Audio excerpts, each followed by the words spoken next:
Hello students. इस video में हम बात करेंगे कि हवा किस किस चीज़ों से मिलकर के बनी है।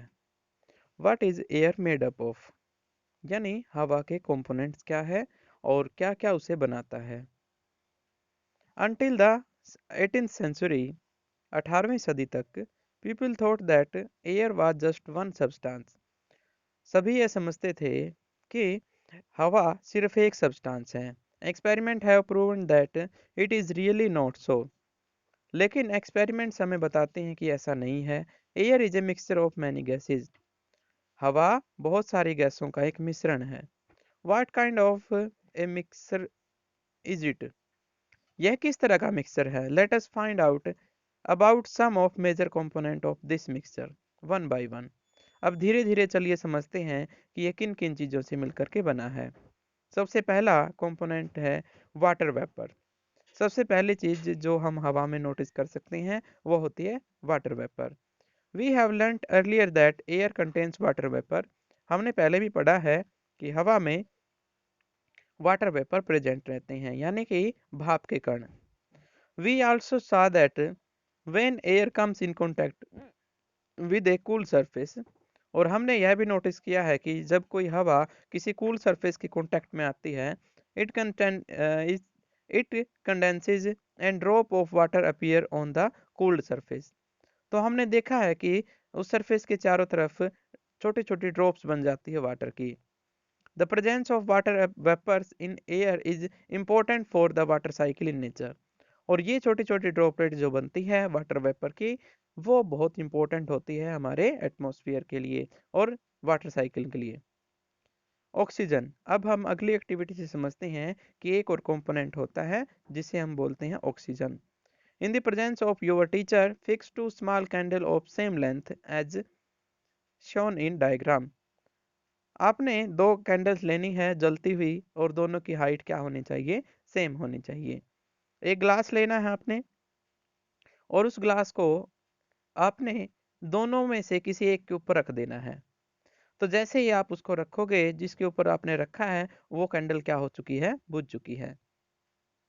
तो ये बुझी हुई कैंडल हमें क्या शो करती है कि कुछ न कुछ तो था जो इस कैंडल को जला रहा था। और दूसरी गैस जल रही है, मतलब उसे वो दूसरी चीज लगातार मिलती रही, लेकिन जिसके ऊपर हमने ग्लास रखा था उसे वो सप्लाई होना बंद हो गया। तो इस कंपोनेंट को ऑक्सीजन कहा गया, जो जलाती है किसी भी ऑब्जेक्ट को या जलाने में हेल्प करती है। अब हम समझते हैं किसके बारे में, एक और कंपोनेंट के बारे में, नाइट्रोजन के बारे में। In activity 3, did you observe that air is still present in glass bottle even after the candle blew out. तो पिछली एक्टिविटी में आपने नोटिस किया कि जब हम किसी भी कैंडल के ऊपर ग्लास रख देते हैं तो वो थोड़े टाइम के लिए जलता है, फिर बुझ जाता है। This indicate the presence of some component in air which does not support burning. इसका मतलब ये है, जब जलाने वाला कंपोनेंट खत्म हो गया तो एयर ने जलना बंद कर दिया। इसका मतलब ये हुआ कोई कंपोनेंट ऐसा जरूर था जो उसे जलने नहीं देता, यानी बुझा देता है, और उस कंपोनेंट को कहा गया नाइट्रोजन।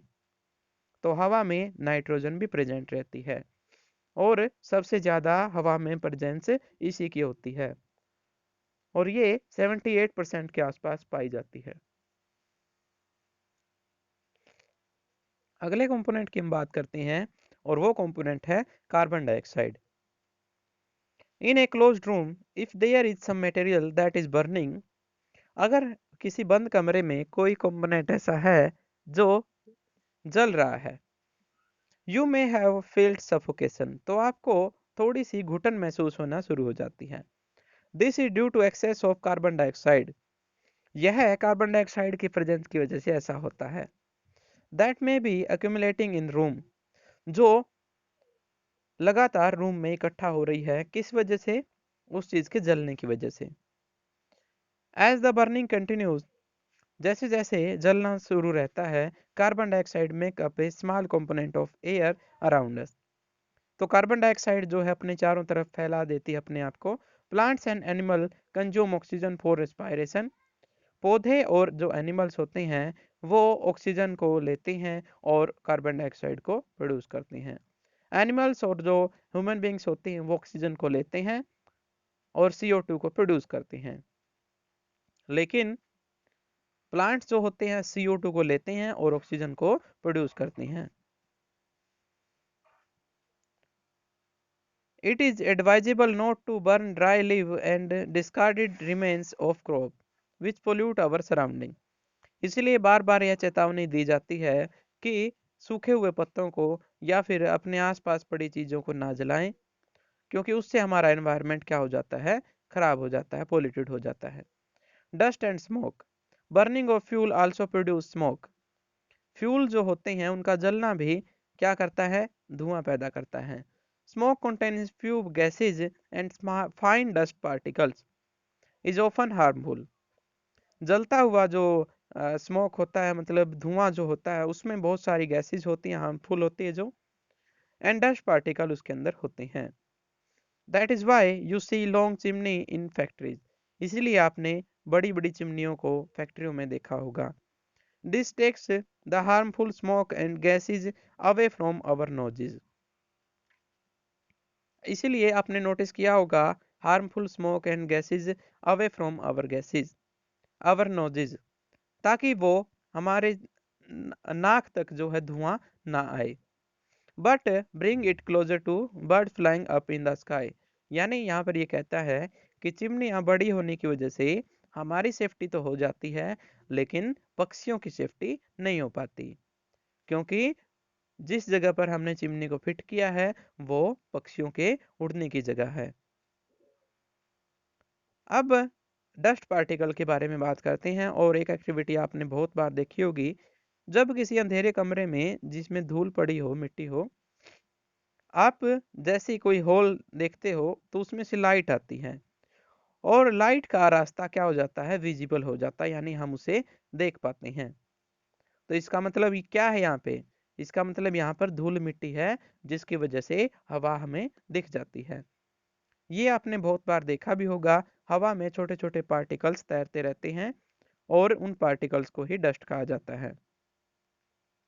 और इस डायग्राम में यह एक्टिविटी देख सकते हो आप। जैसे किसी दरवाजे से होल से लाइट अंदर आती है तो उसका रास्ता क्या हो जाता है, विजिबल हो जाता है, यानी दिखने लगता है, और इसमें हम धूल मिट्टी कणों को देख सकते हैं आसानी से। तो जो हमें फर्श शाइनिंग लग सकता है, उधर भी धूल प्रेजेंट हो सकती है।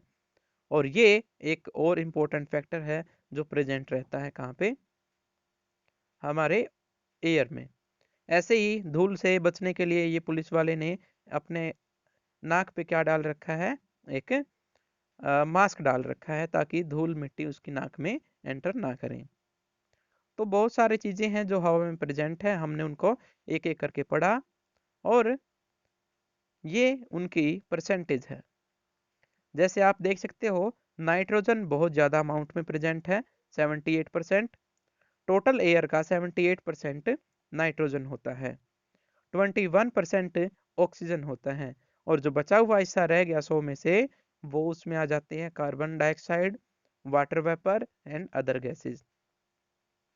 ये सारी चीज़ें उस बचे हुए हिस्से में रह जाती हैं। ओके, तो ये चीज़ें थी, और कल हम बात करेंगे how does oxygen become available to animals and plants living in water and soil, कि मिट्टी, हवा, पानी, ये सारी अवेलेबल कैसे हो जाती है किसी भी लिविंग थिंग्स के लिए। Okay, all the best.